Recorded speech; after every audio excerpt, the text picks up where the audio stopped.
বহুত বড় মুহাদ্দিস, বহুত বড় হাদিসের রাবি হযরত রবিয়াতুর রায়, বহুত বড় মুহাদ্দিস। মা জন্মের পর থেকেই তিনি কোরআনী চিন্তাধারা, ইসলামী শরীয়তের দ্বারা মোতাবেক তারে বড় করলেন। যখনই মাদ্রাসায় ভর্তি হওয়ার বয়স হলো, মনে রাখবেন শিশুকালটাতেই বাপ মার কাছে সন্তান বেশি টাইম পায়, মায়ের কাছে বেশি টাইম পায়, বাবার চেয়েও মাকে সন্তান বেশি টাইম পায়। এজন্য মার আমলটাই সন্তানের উপরে বেশি পড়ে। মা যদি নেককার হয়, সন্তান আশা করা যায় নেককার হবে। মা যদি বেপরদায় চলে, সন্তান বেপরদায় চলে। মা যদি কোরআন তেলাওয়াত বেশি বেশি করে, সন্তান হাফেজে কোরআন হয়। কারণ মাকে সন্তান বেশি টাইম পায়। গর্ভে যতদিন ছিল তাও মায়ের সাথে, দুধ পান করেছে তাও মায়ের সাথে। এরপরে একটু বড় হলো, বাবার থাকে বাহিরে বাহিরে, মাকে ঘরের ভিতরে সন্তান বেশি টাইম পায়। এজন্য সন্তানের ব্যাপারে আল্লাহ পাক বাবার চেয়ে মাকে আল্লাহ বেশি প্রশ্ন করবে। আল মারআতু রাইয়াতুন আলা বাইতি যাওজিহা ওয়া ওয়ালাদিহি আও কামা ক্বালা নবী আলাইহিস সালাম। নবী বলেন, একজন মাকে আল্লাহ পাক রব্বুল আলামিন এই ঘরের স্বামীর সম্পদের ব্যাপারে আল্লাহ জিজ্ঞেস করবে, আর জিজ্ঞেস করবে সন্তানের ব্যাপারে। সন্তানের ব্যাপারে মাকে আল্লাহ বেশি জিজ্ঞেস করবে। এজন্য আমার এলাকার মা বোনেরা খেয়াল করে শোনো, মা সন্তান পেটে নিয়ে মা যদি বেশি বেশি টক খায়, সন্তান টক প্রিয় হয়। সন্তান পেটে নিয়ে মা যদি বেশি বেশি মিষ্টি খায়, সন্তান মিষ্টি প্রিয় হয়। সন্তান পেটে নিয়ে মা যদি বেশি বেশি কোরআন তেলাওয়াত করে, সন্তান হাফেজে কোরআন হয়। সন্তান পেটে নিয়ে মা যদি বেশি বেশি গান শুনে, সন্তান গান প্রিয় হয়, গানের হাফেজ হয়, গানের মাস্টার হয়। সন্তান পেটে নিয়ে মা যদি পর্দার ভিতরে চলে, সন্তান মেধাবী হয়। সন্তান পেটে নিয়ে মা যদি বেপরদায় চলে, সন্তান বোকা হয়, ব্রেন ঢিলা হয়। এটা অভিজ্ঞদের অভিজ্ঞতার আলোকে, এটা হাদিস না, এটা হয় অভিজ্ঞতার আলোকে বলছেন। এজন্যই রবিয়াতুর রায়ের মা কেমন মা, কেমন মা, সন্তানকে কিভাবে লালন পালন করতেছেন। মসজিদ মাদ্রাসা, মদিনার মাদ্রাসার নাম মসজিদে নববী। মসজিদে নববীর সামনে নিয়ে হাজির, উস্তাদদের কাছে দিয়া বলেন, উস্তাদজি আমার সন্তানকে আপনি দিন শেখান। এই বলে মা চলে আসলেন। অল্প দিনের ভিতরেই রবিয়া তার জেহেন, জাকাত, মেধা শক্তি উস্তাদদের কাছে পরিচিত হয়ে গেল, ধরা পড়ে গেল। অসম্ভব অসাধারণ মেধা, যা পড়েন সাথে সাথে মুখস্থ হয়ে যায়। কেমন মেধা, কেমন মেধা! কারণ মা পেটে লইয়া পর্দার ভিতরে চলছেন, বেপর্দায় কোনোদিন বের হন নাই। 16ই ডিসেম্বরে আমি বের হয়েছি, নারী পুরুষ রাস্তায় নামছে।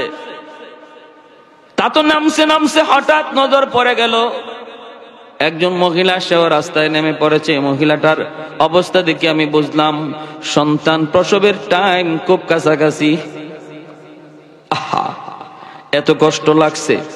এই অবস্থায় মহিলাটা কেমন করে বেপরদায় বের হলো, পরপুরুষের সাথে আবার সেলফি তুলতেছে, মোবাইলে ছবি তুলতেছে।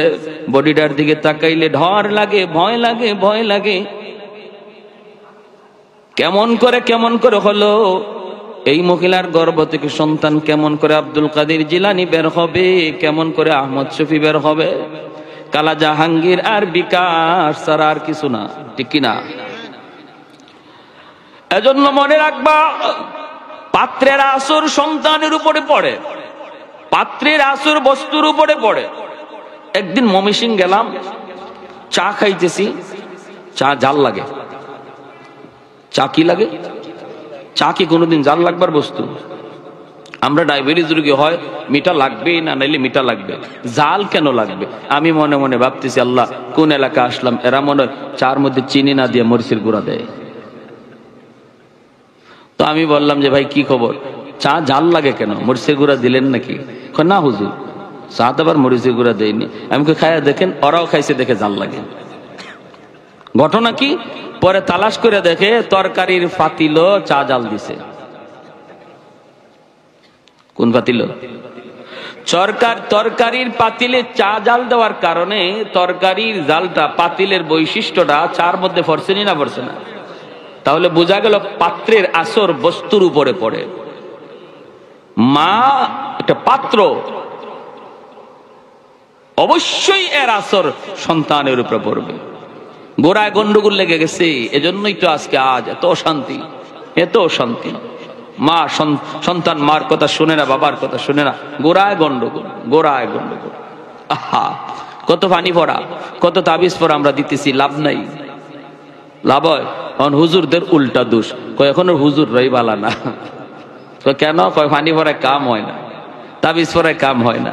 আমি বলি না না, হুজুররা তাবিজ পড়া, পানি পড়া যা দেয়, এটা আগের হুজুররা যেভাবে পড়ে ফু দিত, এই ফুই দেয়। গন্ডগোলটা হুজুরের না, গন্ডগোলটা গড়। আগে যখন কোরআন তেলাওয়াত করে ফু দিত, অ্যাকশন হইতো, তখন আর এইভাবে মুসলমানের ঘরে রহমতের দরজা খোলা থাকতো, গজবের দরজা বন্ধ থাকতো। কোরআন তেলাওয়াত প্রতিদিন হতো, সকাল সন্ধ্যা, ফজরে পরে হাঁটলে তেলাওয়াতের শব্দ শোনা যেত। আর এখন মুসলমানের ঘরে মাসকে মাস চলে যায়, কোরআন তেলাওয়াত নাই। প্রতিদিন টেলিভিশন অন হয়, কিন্তু আল্লাহর কোরআন খোলা হয় না।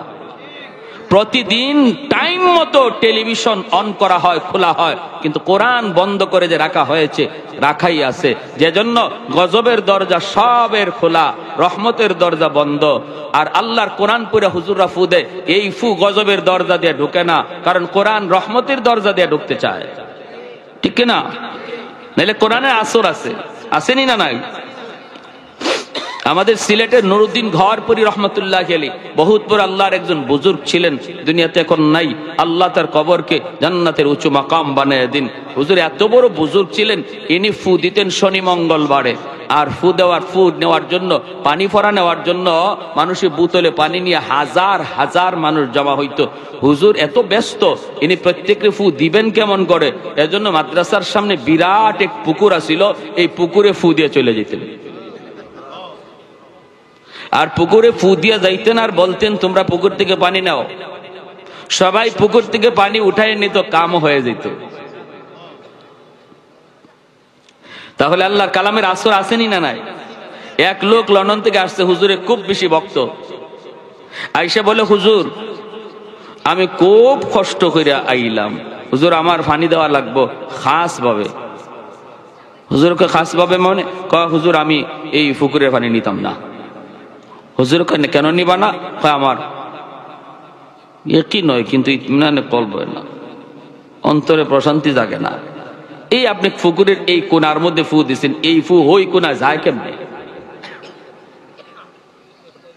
এত বড় পুকুর দিলেন আপনি, এই কোনায় ফু, এই ফু ওই পারে যায় কেমনে? তো হুজুর বলে, তখন কি করা লাগবে? কয়, হুজুর আমার এই যে জগ আছে, কাচের জগ, এই জগের মধ্যে আপনি একটা আলাদাভাবে আমার ফু দিয়ে দেন। হুজুর বলতেছে, তো ঠিক আছে, তোমার ইয়াকিন হবে, এখন জগটা ভালো করে ধরো, জগটা ভালো করে ধরো। হুজুর ধরছি তো। হুজুরে ওইছে না, আরো ভালো করে ধরো, দুই হাতে ধরো। আমাদের উস্তাদগণ পাশে ছিলেন, যারা দেখছেন তারা বলছেন। তো আল্লাহর ওলি আইসা ফু দিছেন, ফু দেখছেন, ধরছো? বলে জি ধরছি। হুজুরের কথা ফু দেই, যেই মাত্র খালি ফুটা দিছেন, দেওয়ার সাথে সাথে এই কাচের জগ টাস টাস করে ভেঙ্গে চৌচির পানি মাটিতে পড়ে গেছে। আল্লাহর কালামের আসর নাই। ফখরে বাঙ্গাল রহমতুল্লাহ আলাইহি নাস্তিক পায়া গেছে, কয় মিয়া হুজুর রেলগাড়িতে মানুষ, সাধারণ মানুষ আর কত ধোঁকা দিবেন? হুজুর বলে, কি ধোঁকা দিলাম? কই যে মানুষ আয়, হুজুর একটা ফু দেন, ফু দেন। আপনি একটা বাতাস দিয়া দিলেন, এই বাতাসে কি হয়? মানুষে আর কত ধোঁকা দিবেন? হুজুর বলতেছে, বাতাসে কি হয় বুঝো না? না, বাতাসে আবার কি হয়? এই যে আমি ফু দিলাম, কি সে? হুজুর বলে, তুমি বুঝবা কেমনি? তোমার তো বাপের ঠিক নাই, জন্মের ঠিক নাই, তুমি জারজ, তুমি অবৈধ। গালিটা নর্মাল হয়েছে না কঠিন হয়েছে? কঠিন না? হ্যাঁ, সাথে সাথে এর চেহারা লাল হয়ে বডি ফুলে গেছে। এখন তো হাত পা গোটা ধরে লিব হুজুরের। মানুষজন জমা হয়ে গেছে, বেটা রাগ কিছে? হুজুরের সাথে লাগছে। হুজুরের সাথে লাগবো না মানে? হুজুর আমার কি কইছে শোনো। হুজুর কি কইছেন? হুজুর আমি কইছি হ্যাঁ রে অবৈধ সন্তান। কয় হুজুর একটু বেশি হয়ে গেছে। হুজুর আমি তো তারে বেশি ওয়ান নিয়ে তো কই নাই, আমি তারে জবাব দিছি। জবাব কি জবাব? কয় হ্যাঁ বলতেছে বাতাসে বলি কিছু হয় না, বাতাসে যে কিছু হয় এটা বোঝানোর জন্য আমি একটা বাতাস ছাড়ছি। কি ছাড়ছি? একটা বাতাস ছাড়ছি, তাও এটা গালির নাপাক বাতাস। আর এই নাপাক বাতাসে দেখো তার চেহারা লাল হয়ে গেছে, তার বডি ফুলে গেছে, অথচ আমি হাত তুললাম না, মারলামও না। একটা বাতাসে যে যদি তার চেহারা লাল বানায় দেয়, বডি ফুলায় দেয়, আল্লাহর কালাম পইরা ফু দিলে, বাতাস দিলে যে 100 নয়, এটা বুঝাইছি। বুঝইছে? এজন্য হুজুরদের দোষ দিয়া লাভ নাই, হুজুরদের দোষ দিয়া লাভ নাই। ঘর নষ্ট হয়ে গেছে, সব মুসলমানের রহমতের দরজা বন্ধ। যুবক দরজা খুলো, তাড়াতাড়ি দরজা খুলো। টেলিভিশন যেভাবে চালাও এটা বন্ধ করো, কোরআনকে এইভাবে প্রতিদিন খুলো, দেখবা আল্লাহর রহমতের দরজা খুলে যাবে, রহমতের দরজা খুলে যাবে।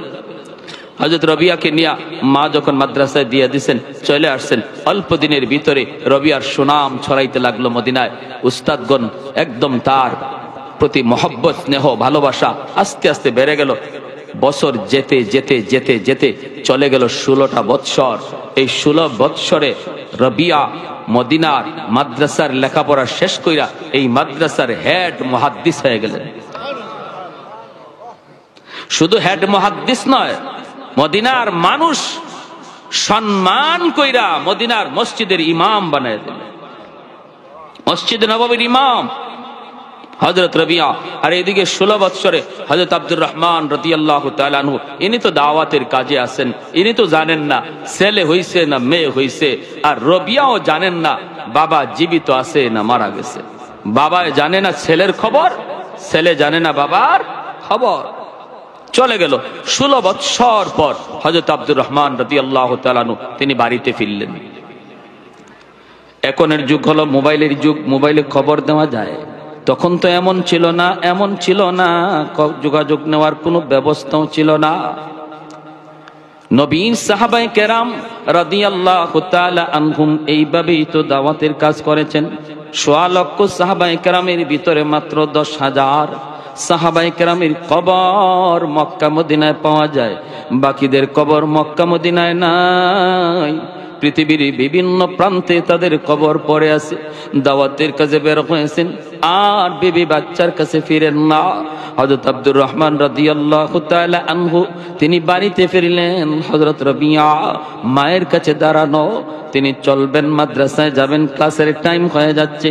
সকালবেলা মার কাছ থেকে বিদায় নিয়ে তিনি যাবেন, দাঁড়ায় আছেন, মা বিদায় দিবেন। এমন মুহূর্তে একজন বৃদ্ধ মানুষ, কথা নাই বার্তা নাই, অনুমতি নাই, সালাম নাই, কালাম নাই, হুট করে তিনি আন্দরের ভিতরে ঢুকে গেলেন। রবিয়া যেই মাত্র এই মানুষটারে দেখলেন অবাক হয়ে গেলেন। আমার বাড়িতে আজ পর্যন্ত কেউ এইভাবে ঢুকলো না, এই মানুষটাকে এইভাবে ঢুকে গেল, অনুমতি নাই, সালামও নাই, কালামও নাই, ঢুকে পড়লো। রবিয়া বাধা দিতে লাগলেন, কে গো তুমি, কে, একটু দাঁড়াও, দাঁড়াও, সামনের দিকে আগেও না, কি তোমার পরিচয়, একটু দাঁড়াও, দাঁড়াও, দাঁড়াও। রবিয়া যত বলেন দাঁড়াও, বৃদ্ধ মানুষটা আর থামে না, সে শুধু আগায়। কারণ উনি কেন থামবে? উনি তো ওনার নিজের বাড়িতে ঢুকতেছে, ঠিক না? উনি তো ওনার নিজের বাড়িতে ঢুকে বাধা দিবে কে, বাধা দিবে কে, এই মনে করি ইনি ঢুকতেছেন। রবিয়া তো বাবা চিনেন না, ছেলেকে তো সব বাবাই চিনে না, এজন্য ছেলের কথা বাবা শুনে না, বাবার কথা ছেলে শুনে না। ছেলে বাধা দেয়, বাবা সামনের দিকে আগায়। এই অবস্থায় রবিয়ার আম্মা তিনি তো চিনে ফেলেছেন, কিন্তু মা তো চাইলে এখানেই তিনি শেষ দিতে পারতেন। মা ইচ্ছা করে তিনি এখানে শেষ দিলেন না। মাও চাইতেছেন দেখি কই পর্যন্ত গড়ায়, মাও চাইতেছেন দেখি কই পর্যন্ত গড়ায়। বাবা ঢুকতেছে, ছেলে বাধা দেয়, কিন্তু না না, কেউ কারো কথা শুনে না। মা পরিচয় দিলেই হইতো, বাবা ইনি তোমার আব্বা, কিন্তু মা বলতেছে বাবা রবিয়া। ইনি বৃদ্ধ মানুষ, ঢুকেই যখন পড়েছে, বাধা দিও না, তোমার ক্লাসের টাইম হয়ে গেছে, তুমি পড়াইতে চলে যাও। মাঝখানে এক সিদ্ধান্ত, কোন পরিচয় নেই, বার্তা নেই। রবিয়া অবাক হয়ে গেলেন, হায় হায়, আমার মা এটা কয় কি? জীবনে কোনোদিন আমার আম্মাকে বেগানা পুরুষের সামনে দেখি নাই। আজ আমার মা আমাকে সাপোর্ট দেওয়ার কথা, মার বলা প্রয়োজন ছিল, বাবা তাড়াতাড়ি বুড়া বেটারে আটকাও, তাড়াতাড়ি লোকটারে থামাও থামাও।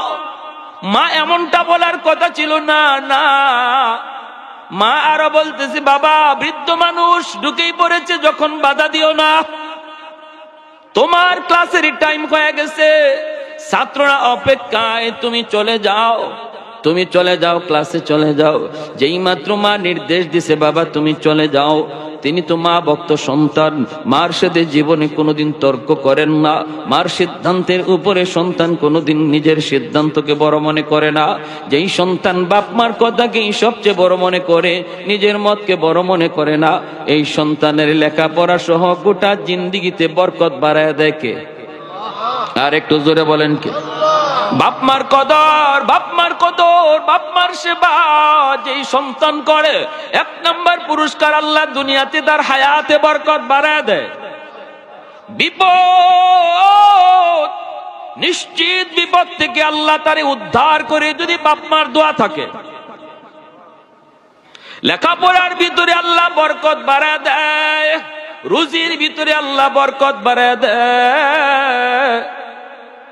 যদি বাপ মার দোয়া তোমার পিছনে থাকে, বাপ মা হলো পাওয়ার হাউস, এই পাওয়ার হাউস থেকে জীবনের লাইন তুমি ওকে করের যুবক, তোমার জীবনের লাইট তুমি লাগাইছো, তোমার জীবনের তুমি বাল্ব লাগাইছো, ফ্যান লাগাইছো, এই বাল্ব যদি জ্বালাইতে হয়, এই ফ্যান যদি ঘোরাইতে হয়, পাওয়ার হাউস থেকে কারেন্টের লাইনকে তোমার ওকে করা লাগবে।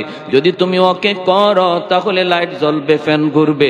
ঠিক তেমনি ভাবে আমার আপনার জীবনও আমরা লাইট লাগাইছি, ফ্যান লাগাইছি, লাইট জ্বালাইতে হলে, ফ্যান ঘুরাইতে হলে বাপ মা হলো জীবনের পাওয়ার হাউস। ওই পাওয়ার হাউস থেকে লাইন ওকে রাখ, তোমার জিন্দেগির লাইট আল্লাহ জ্বালায় দিবে। আমার ভাইরা বন্ধুরা, জন্য মনোযোগ দিয়ে শুনো। রবিয়া মা ভক্ত সন্তান, দেরি নাই, তিনি চলে গেলেন মসজিদে নববীর দিকে। মনের ভিতরে, ব্রেইনের ভিতরে, জেহেনের ভিতরে বিরাট টেনশন, প্রশ্ন শুধু ঘুরপাক খায়, বৃদ্ধ লোকটাকে কি তার পরিচয়? বাবা তো হতে পারে না, যদি হয় তাহলে মা তো বাবার পরিচয় দিত। আর আম্মা কেমন করে অচেনা, অজানা বেগানা পুরুষের সামনে আম্মা গেল? আমার মাকে তো জীবনে কোনো দিন আমি পর্দা লঙ্ঘন করতে দেখি নাই। হায় হায়, তাহলে সে কি তার পরিচয়? কেন এই ঘটনা ঘটলো? এটা কি ঘটলো? এই চিন্তা মাথায় নিয়ে রবিয়া তিনি মদিনার মসজিদে চলে গেলেন। ক্লাসের টাইম হয়ে গেল, তিনি পড়াইতে শুরু করলেন। পড়াইতেছেন কোথায়? মসজিদে নববীর ভিতরে। কোন জায়গায়? রিয়াজুল জান্নার পাশে, রওজাতুম মিন রিয়াজিল জান্নাহ।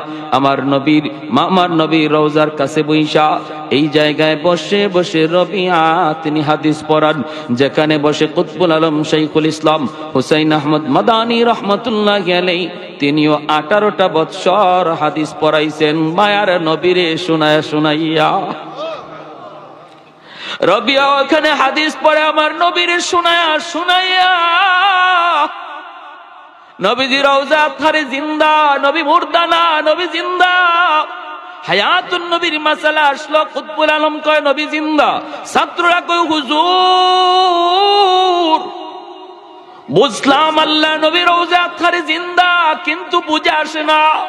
কুতবুল আলম কয় বুঝে আসে না, তাহলে রওজার দিকে তাকাও। ছাত্ররা যেই মাত্র রওজার দিকে তাকাইলো, আল্লাহ পাক কুদরতি পর্দা আল্লাহ সরায় দিল। ছাত্ররা নিজের চোখে দেখলো মায়ার নবী রওজায় জিন্দা শুয়ে আছে। এইদিকে হযরত আব্দুর রহমান রাদিয়াল্লাহু তাআলা আনহু তিনি ভিতরে ঢুইকা বিবির প্রথম প্রশ্ন, এই জোয়ান ছেলেকে আমারে বাধা দেওয়ার সাহস আসলো কোত্থেকে? কে সে? মা তখন বলতেছে, স্বামী গো, জবাব দিব পরে, আগে আমার কথার জবাব দেন। আপনি 3টা সুন্নত কেন লঙ্ঘন করলেন? 1 নাম্বার, নিজের বাড়িতে ঢুকতেও সালাম দিতে হয়। কেন আপনি সালাম দিলেন না? 2 নম্বর হলো, লম্বা সফর করে যদি বাড়িতে আসতে হয়, নবীর সুন্নত সরাসরি ঘরে ঢোকা যায় না, বাড়িতে আসা যায় না, পাশের মসজিদে অবস্থান করতে হয়, মসজিদ থেকে বাড়িতে খবর দিতে হয়। এটা আমার নবীর সুন্নত। কেন আপনি এই সুন্নত লঙ্ঘন করলেন না? চিল্লা থেকে আসলে পরে সরাসরি ঘরে ঢুকতে দেওয়া হয় না, বলা হয় এলাকার মসজিদে যে অবস্থান করবা, এরপরে বাড়িতে যাবা, ঘরে খবর দিবা, বিবি সাহেব কোন পজিশনে আছে তুমি তো জানো না। খবর দিলে পরে সে সময়ের জন্য সাজগুজ করে বসা থাকবে, সে নিজের মতো করে প্রস্তুতি নিবে। আল্লাহ নবীর সুন্নত কত সুন্দর। নিজের ঘরে ঢুকতেও তুমি কখনো আওয়াজ ছাড়া ঢুকবা না, বাপমার ঘরে ঢুকতেও কখনো আওয়াজ ছাড়া ঢুকবা না, অনুমতি ছাড়া কারো রুমে ঢুকবা না। এটা হলো শরীয়তের বিধান। নিজের ঘরে ঢুকতে গেলেও সালাম দিতে হয়, অনুমতি নিতে হয়। 1 নম্বরে বিবি বলতেছে, স্বামী গো, কেন তুমি সালাম দিলা না? 2 নম্বর, কেন তুমি মসজিদে অবস্থান করলা না? 3 নম্বর হলো, এত লম্বা সফর করে আসলেন, যেই নবী রওজা জিয়ারত না কইরা রাতের বেলা ঘুম ধরতো না, এত লম্বা সফর করে আসলেন, আমার নবী রওজা শরীফকে আপনি জিয়ারত করবেন না? যান আগে 3টা সুন্নত আদায় করে আসেন। এই বলা মাত্রই হযরত আব্দুর রহমান রাদিয়াল্লাহু তাআলা আনহু চলে আসলেন, সোজা কথা নাই, মসজিদে নববীর ভিতরে ঢুকলেন, নামাজ আদায় করলেন, নবী রওজার কাছে যায় নবীকে সালাম জানালেন, চোখের পানি দর দর করে পড়ে। 16 বৎসর পরে রবি তিনি এসেছেন, আল্লাহর নবী রওজার পাশে দাঁড়ায় চোখের পানি জড়ায় কান্দেন। হঠাৎ করে নজরটা পড়লো, তাকে দেখেন ওই যুবক, যেই যুবক কিছুক্ষণ আগে তার বিবির কাছে দাঁড়ানো ছিল, এই যুবক হাদিসের মসনদে বসে হাদিস পড়াইতেছে। চেহারাটা পূর্ণিমার চাঁদের চেয়ে সুন্দর, অসংখ্য অগণিত ছাত্র হাদিস পড়তেছে।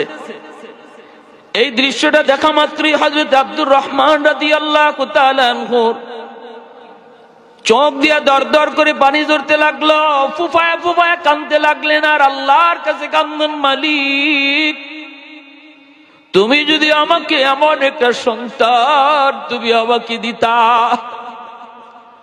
আল্লাহ এমন একটা সন্তান যদি তুমি আমাকে দিতে, আমি বাবা হওয়া ধন্য হয়ে যেত। এই মনে করে তিনি কাঁদতেছেন। রবিয়া নিজেও দেখেন, ছাত্ররাও দেখি, সবাই তো তাকায় রইছে, এই বৃদ্ধ মানুষটা এইভাবে কেন কান্দে? রবিয়া তিনি দেখেন ওই মানুষটাই। তারপরে তিনি ছাত্রদেরকে বলেন, বাবারা পড়ার দিকে মনোযোগ হও, অন্যদিকে তাকাও না। এরপরে তিনি পড়াইতে লাগলেন। আব্দুর রহমান রাদিয়াল্লাহু তাআলা আনহু তিনি চলে গেলেন বাড়িতে, সালাম দিয়া ঘরে ঢুকলেন, 3টা সুন্নত আদায় হলো। চোখের পানি এখনো তার পড়তেছে। বিবির কাছে যায় বলতেছেন, কান্দেন আর বলেন, বিবি গো বিবি, প্রশ্নের জবাব পরে শুনবো, আগে বলো এই যুবক ছেলেকে আমি যারে এখন নবীর রওজার সামনে হাদিস পড়াইতে দেখলাম,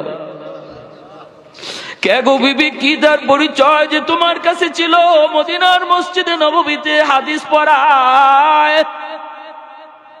এমনি রবিয়ার মা স্বামীকে বুকে জড়ায় ধইরা কপালে চুমুকায় কয়, স্বামী ধন্য তোমার জীবন, ধন্য আমার জীবন, আল্লাহ তোমাকে আমাকে একটা সন্তান দিয়েছে, এই সন্তানের নাম হলো রবিয়া, যে আজকে মদিনার সবচেয়ে বড় মুহাদ্দিস, শুধু মুহাদ্দিস নয়, মদিনার মসজিদের ইমাম, যে তোমার ঔরসজাত সন্তান। मैं तालिब मौला हूँ मेरे इश्क़ निराला, मैं तालिब मौला हूँ मेरे इश्क़ निराला, है जुमला जहाँ जिनके तजल्ली से उजाला, है जुमला जहाँ जिनके तजल्ली से उजाला, मादर दो जहाँ गैर खुदा यार नदारिम, যদি याद खुदा हीचे दिगर कार नदारिम। ভাইরা বন্ধুরা, এবার স্বামী স্ত্রী দুজন রওনা দিয়েছেন। ছেলেকে আনবেন, ছেলেকে কোলে নিবেন। দরজার পাশে যাই আর মা ডাক দিলেন, বাবা রবিয়া। মায়ের ডাক শোনা মাত্রই রবিয়া পড়া বন্ধ করে দিয়া তিনি বের হয়ে আসলেন। আয়েশা দেখেন মায়ের পাশে ওই বৃদ্ধ লোকটা এখনো দাঁড়ানো। তিনি তো মাথাটা নিচের দিকে দিয়ে দিয়েছেন। টেনশন টেনশন আর টেনশন, মাথাটা নিচের দিকে দিয়ে দিয়েছেন। এই বুড়া লোকটা এখনো মার পাশে দাঁড়ানো। মা তখন বলতেছে, বাবা রবিয়া মাথা উঠাও। জানি বাবা তোমার মাথায় অনেকগুলি প্রশ্ন ঘুরপাক খাইতেছে। কে সেই বৃদ্ধ মানুষটা যারে মা বাধা দিলাম না? বাবা শিশুকাল থেকেই শুধু আব্বু আব্বু কই আমার কাছে তুমি আবদার করতে, আব্বু আম্মা আমার আব্বুর চেহারা কেমন, আমার আব্বুর পোশাক কেমন, আব্বু কতটুকু লম্বা ছিল। কোনোদিন বাবা ডাক করো নাই, আব্বু বলে ডাকতে পারো নাই। মনে মনে ভাবছিলাম মনে হয় জীবনে আর বাপ বেটার দেখা হবে না। কিন্তু আজকে ভালো করে দেখে নাও বাবা রবিয়া, মায়ের পাশে যিনি দাঁড়ায় আছে ইনি বেগানা কোনো পুরুষ নয়, ইনি তোমার জন্মদাতা পিতা নবীর সাহাবী হযরত আব্দুর রহমান রাদিয়াল্লাহু তাআলা আনহু। বলা মাত্রই বাবাকে জড়ায় ধরলেন, বাবা ছেলেকে জড়ায় ধরলেন। বাবা কান্দে, আল্লাহ তুমি যে আমাকে এমন একটা সন্তান দিছো। ছেলে কান্দে, আল্লাহ তুমি যে আমাকে আমার বাবা দেখাইছো। এরপরে বাপ বেটার ভিতরে কে আগে যাবে এই নিয়ে লাগছে দ্বন্দ্ব। বাবা কয় আব্বা তুমি আগে যাও, ছেলে কয় না আব্বা তুমি আগে যাও, তুমি বড়। বাবা কয় না বাবা তুমি বড়, কে আগে যাবে এই নিয়ে লাগছে দ্বন্দ্ব। ভাইরা বন্ধুরা, কেউ আগে যায় না। এটাই হলো মাদ্রাসা শিক্ষার আদব। কারণ মাদ্রাসার মধ্যে কোনো নেতা নেত্রী আদর্শ শেখানো হয় না, এই মাদ্রাসা আমার নবীর আদর্শ শেখানো হয়। আর আমার নবীর আদর্শ হলো খুলুকে আযীম। উলামায়ে কেরাম হলো খুলুকে আযীমের ওয়ারিস। অতএব উলামায়ে কেরাম মাদ্রাসায় যারা পড়ে তারা আদব শিখে, নবীর দেখানো আদব। ঠিক কিনা জোরে কোন? উস্তাদের জুতা বাইল করে দেয়, মুরব্বীদের জুতা সোজা করে দেয়, বাপমার জুতা সোজা করে দেয়, মুরব্বীদের সালাম করে। এইভাবে আদব শেখানো হয়, কারণ এই মাদ্রাসায় শ্রেষ্ঠ নবীর শ্রেষ্ঠ আখলাক শেখানো হয়। ভাইরা বন্ধুরা, ছেলে আগে যাইতে রাজি না, বাবাও আগে যাইতে রাজি না। এইবার ছেলে বলতেছে, আম্মা তুমি ফয়সালা দেও কে আগে যাবে। মাই কয়, বাবা আমি যদি ফয়সালা দেই তাহলে আগে যাইবা তুমি, আর আমরা বাপ মা যাব তোমার পিছনে। রবিয়া কয়, মা কেন তুমি এই সিদ্ধান্ত দিয়েছো? কোন যুক্তি দেখো মা? মাই কয়, বাবা দুই যুক্তিতে, দুই কারণে। একটা হলো দুনিয়ায় আখের, একটা হলো আখেরাতে। দুনিয়ার জীবনেও তুমি আগে, তোমার বাবা তোমার পিছনে। কেমন করে? কই তুমি মদিনার মসজিদের ইমাম। ছেলে যদি ইমাম হয়, বাবা মুক্তাদি হয়, ছেলের পিছনে দাঁড়ায়। ঠিক কিনা? দুনিয়াতেও আল্লাহ তোমারে আগে বাড়ায় দিছে, বাবা তোমার পিছনে। আখিরাতের ময়দানে নবীর নায়েব বানায় আল্লাহ কইব, যাও জান্নাতের দিকে যাও। ইয়া মাশারাল উলামা তামাইয়াজু বাইনাহুম ইন্নী লাম আযা ফীকুম ইলমি লিউআযিবাকুম। সমস্ত উলামায়ে কেরামদেরকে আল্লাহ হাসরের ময়দানে বলবো, উলামায়ে কেরাম যাদের সিনে আমি আল্লাহ আমার কালামকে আমানত রেখেছি, তোমরা সাধারণ হাসরবাসীদের থেকে আলাদা হয়ে যাও। আমি তোমাদের সিনায় কোরআন দিছি জাহান্নামের আগুনে জ্বালানোর জন্য নয়। কেন তুমি এই অন্যায়টা করছো? উলামায়ে কেরাম পর্দার ভিতরে আল্লাহর কাছে মাপ চেয়ে নিব, আল্লাহ পর্দার ভিতরে মাফ করে দিব, আর বলবো ওয়ালা উবালি ওয়ালা উবালি, আমি কারো কোনো পরোয়া করলাম না, আমার কোরআনের ইজ্জতের খাতিরে মাফ করলাম। হাসরবাসী মানুষ উলামায়ে কেরামের বিচার দেখবেও না, শুনবেও না। পর্দার ভিতরে আল্লাহ বিচার কইরা মাফও কইরা দিব। এজন্য মাই কইতেছে, বাবা আখিরাতেও তুমি আগে, তোমার পিছনে আমরা। অতএব আজও তুমি আগে যাও, আমরা তোমার পিছনে। জোরে বলি আল্লাহু আকবার।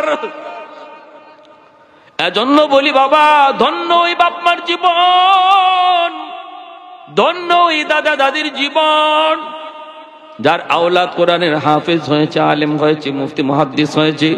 দুনিয়া কয়দিনে হঠাৎ করে একদিন চলে যাওয়া লাগবে। কিন্তু সন্তানদের যদি হাফেজ বানায় যায়, আলেম বানায় যায়, তাহলে আমার সন্তান আমার জন্য সম্পদ হয়ে থাকবে। জানাজা পড়াবে ইমাম, জানাজা পড়ালে চোখের পানি ঝরবে না। কিন্তু দাদার জানাজা যদি নাতি পড়ায়, নাতির চোখ দিয়ে দর দর করে পানি পড়ে, বাবার জানাজা যদি সন্তান পড়ায় চোখের পানিতে ভেসে যায়। কার কার নিয়ত আছে একটু হাত উঠে আল্লাহরে দেখান। আওলাদকে আমরা মাদ্রাসায় ভর্তি করাবো, নিজের আত্মীয়র ভিতর থেকেও আমরা চেষ্টা করে করে মাদ্রাসায় আনবো। আর যদি না থাকে দেওয়ার মতো, মাদ্রাসার একজন এতিম গরিব ছেলেকে হাফেজ বানানোর যত দায়িত্ব লাগে, যত টাকা লাগে, একজন করে নিয়ে নিব। আমি একটা ছেলেরে হাফেজ বানাইতে যা খরচ লাগে আমি বহন করব। হাসরের মাঠে আল্লাহর সামনে এই হাফেজ সামনে লই আপনি দাঁড়াইবেন, পারবো না ইনশাআল্লাহ? আল্লাহ আমাদের সবাইকে অল্প কথাগুলোর উপর আমল করার তৌফিক দান করুন। সবাই বলি আমিন। ওয়া আখির দাওয়ানা আনিল হামদুলিল্লাহ।